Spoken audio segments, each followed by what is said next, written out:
ഇപ്പോൾ നിങ്ങൾ കാണുന്ന ദൃശ്യങ്ങൾ കേരള സർവകലാശാല രജിസ്ട്രാറെ വൈസ് ചാൻസലർ സസ്പെൻഡ് ചെയ്ത നടപടിയിൽ പ്രതിഷേധിച്ച് SFI നടത്തുന്ന മാർച്ചിന്റെ ദൃശ്യങ്ങളാണ്. ഇതിൽ പ്രക്ഷോഭവുമായി കവടിയാർ രാജ്ഭവന് മുന്നിൽ എത്തിയിരിക്കുകയാണ് SFI. കവടിയാറിൽ നിന്ന് അലക്സ് റാം മുഹമ്മദും അതുപോലെ റിനു ശ്രീധറും തത്സമയം ചേരുകയാണ്. തിരുവനന്തപുരത്ത് നിന്ന് കവടിയാറിൽ നിന്നുള്ള ദൃശ്യങ്ങളാണ് പ്രേക്ഷകർ ഇപ്പോൾ കാണുന്നത്. ആദ്യം അലക്സ് റാം മുഹമ്മദിലെ റിനു ശ്രീധറിലേക്ക് നമുക്ക് പോകാം. റിനു, എന്തൊക്കെയാണ് റിനു ഇപ്പോൾ അവിടെ നടക്കുന്നത്? പറയൂ.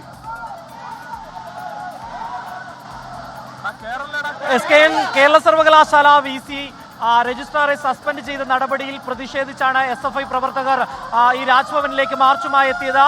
ബാരിക്കേഡ് വെച്ച് പോലീസ് വെള്ളയമ്പലത്ത് തടയുന്ന ഒരു സാഹചര്യമുണ്ടായി. പക്ഷേ ബാരിക്കേഡ് ചാടി SFI പ്രവർത്തകർ അപ്പുറത്തേക്ക് കടന്നിരിക്കുന്നു. അതിന് മുന്നോടിയായി തന്നെ രണ്ട് ജലപീരങ്കികൾ 4 ഗണ്ണുകൾ ഉപയോഗിച്ച SFI പ്രവർത്തകർക്ക് നേരെ ജലപീരങ്കി പ്രയോഗിച്ചെങ്കിലും SFI പ്രവർത്തകർ പിന്മാറാൻ വേണ്ടി തയ്യാറായിട്ടില്ല. ഗവർണർ രാജിവെക്കണമെന്ന് ആവശ്യപ്പെട്ടുകൊണ്ട് അല്ലെങ്കിൽ തിരികെ മടങ്ങണമെന്ന് ആവശ്യപ്പെട്ടുകൊണ്ടുള്ള മുദ്രാവാക്യങ്ങൾ ഉയർത്തി ഇപ്പോൾ ഈ ബാരിക്കേഡിന് അപ്പുറത്തേക്ക് SFI പ്രവർത്തകർ എത്തിയിരിക്കുന്നു എന്നുള്ളതാണ്. പോലീസുമായി വലിയ രീതിയിലുള്ള വാക്കേറ്റത്തിലേക്ക് പോയിരിക്കുകയാണ് ഇപ്പോൾ SFI പ്രവർത്തകർ. വനിതാ പ്രവർത്തകർ അടക്കം ഈ ബാരിക്കേഡിന് അപ്പുറത്തേക്ക് മറികടന്ന് ഇപ്പോൾ പോലീസുമായി വാക്കേറ്റം ഉണ്ടാക്കുന്നു, ഉന്തും തള്ളിലേക്കും പോകുന്നു എന്നുള്ള ഒരു കാഴ്ചയാണ് നമുക്ക് കാണാൻ വേണ്ടി കഴിയുന്നത്. അല്പസമയം മുമ്പാണ് SFI പ്രവർത്തകർ രാജ്ഭവനിലേക്ക് മാർച്ചുമായി എത്തിയത്. കേരള സർവകലാശാല VC രജിസ്ട്രാർ അനിൽകുമാറിനെ സസ്പെൻഡ് ചെയ്ത നടപടിയിൽ പ്രതിഷേധിച്ചാണ്. നമുക്കറിയാം, കാവിക്കൊടി ഏന്തിയ ഭാരതാംബ വിഷയവുമായി ബന്ധപ്പെട്ടുകൊണ്ട് ഈ കഴിഞ്ഞ 23-നാണ് സർവകലാശാല ആസ്ഥാനത്ത് വെച്ച് ഗവർണർ പരിപാടിയിൽ പങ്കെടുക്കുകയും അത് വലിയ രീതിയിൽ വിവാദത്തിലേക്ക് പോവുകയും ചെയ്തത്. ഇതിന്റെ ഈ രജിസ്ട്രാർ അന്ന് തന്നെ ഇടപെടുകയും ഈ കാവിക്കൊടി ഏന്തിയ ഭാരതാംബയുടെ ചിത്രം ഈ വേദിയിൽ നിന്ന് എടുത്തു മാറ്റണമെന്ന് ആവശ്യപ്പെടുകയും ചെയ്തിരുന്നു. ഇതിനെതിരെയാണ് ചാൻസലറായിട്ടുള്ള ഗവർണർ അവിടെ എത്തുകയും ഒരു ഇടപെടൽ നടത്തുകയും, അതായത് ഒരു വെല്ലുവിളി പോലെ ആ പരിപാടിയിൽ പങ്കെടുക്കുകയും ചെയ്തത്. ഇപ്പോൾ വൈസ് ചാൻസലർ മോഹനൻ കുന്നുമേൽ ഇതുമായി ബന്ധപ്പെട്ടുകൊണ്ട് കഴിഞ്ഞ ദിവസം റിപ്പോർട്ട് നൽകുകയും ചെയ്തിരുന്നു ഗവർണർക്ക്.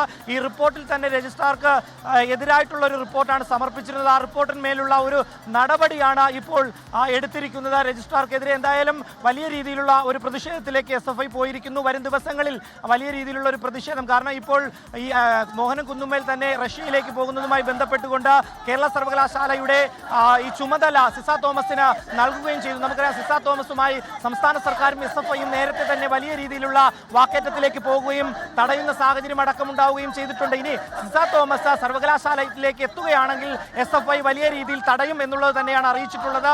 അതുകൊണ്ട് തന്നെ നാളെ പകലും വലിയ രീതിയിലുള്ള പ്രക്ഷുബ്ധമായിരിക്കും തിരുവനന്തപുരത്ത് നിന്ന് നമുക്ക് കാണാൻ കഴിയുക എന്നുള്ളതാണ്. എന്തായാലും തിരുവനന്തപുരം രാജ്ഭവനിലേക്ക് SFI പ്രവർത്തകർ നടത്തിയ മാർച്ചിൽ നേരിയ തോതിൽ സംഘർഷമുണ്ടായിരിക്കുന്നു.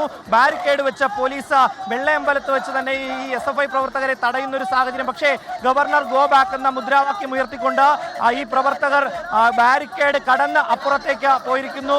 ബാരിക്കേഡ് വെച്ച് പോലീസിന് ഇവരെ തടയുവാൻ വേണ്ടി സാധിച്ചിട്ടില്ല എന്നുള്ളതാണ്. എന്തായാലും ജലപീരങ്കി പ്രയോഗിച്ചു, അതിനും SFI പ്രവർത്തകരെ തടയാനായിട്ടില്ല. എണ്ണത്തിൽ കുറവാണെങ്കിൽ പോലും SFI പ്രവർത്തകർ ഇപ്പോൾ ഈ ബാരിക്കേഡ് കടന്ന് അപ്പുറത്തേക്ക് എത്തിയിരിക്കുന്നു. രാജ്ഭവന്റെ പ്രധാന കവാടം ഇവിടുന്ന് ഏകദേശം ഒരു 30 മീറ്റർ മാത്രമാണ് ദൂരമുള്ളത്. അവിടേക്ക് കടക്കാതിരിക്കുവാൻ വേണ്ടി പോലീസ് വലിയ രീതിയിലുള്ളൊരു സന്നാഹത്തെയും നിയോഗിച്ചിട്ടുണ്ട്. പോലീസും ഈ SFI പ്രവർത്തകരും തമ്മിൽ ഇപ്പോൾ സംസാരിക്കുന്നു. SFIയുടെ നേതാക്കൾ ഇടപെട്ട് വിദ്യാർത്ഥികളെ സമാധാനപ്പെടുത്തുവാൻ വേണ്ടിയിട്ടുള്ളൊരു ശ്രമം തുടരുന്നു അല്ലെങ്കിൽ നടത്തുന്നു എന്നുള്ളതാണ്. എന്തായാലും ബാരിക്കേഡ് കടന്ന SFI പ്രവർത്തകർ ഇപ്പോൾ രാജ്ഭവന്റെ മുന്നിലേക്ക് എത്തിയിരിക്കുന്നു.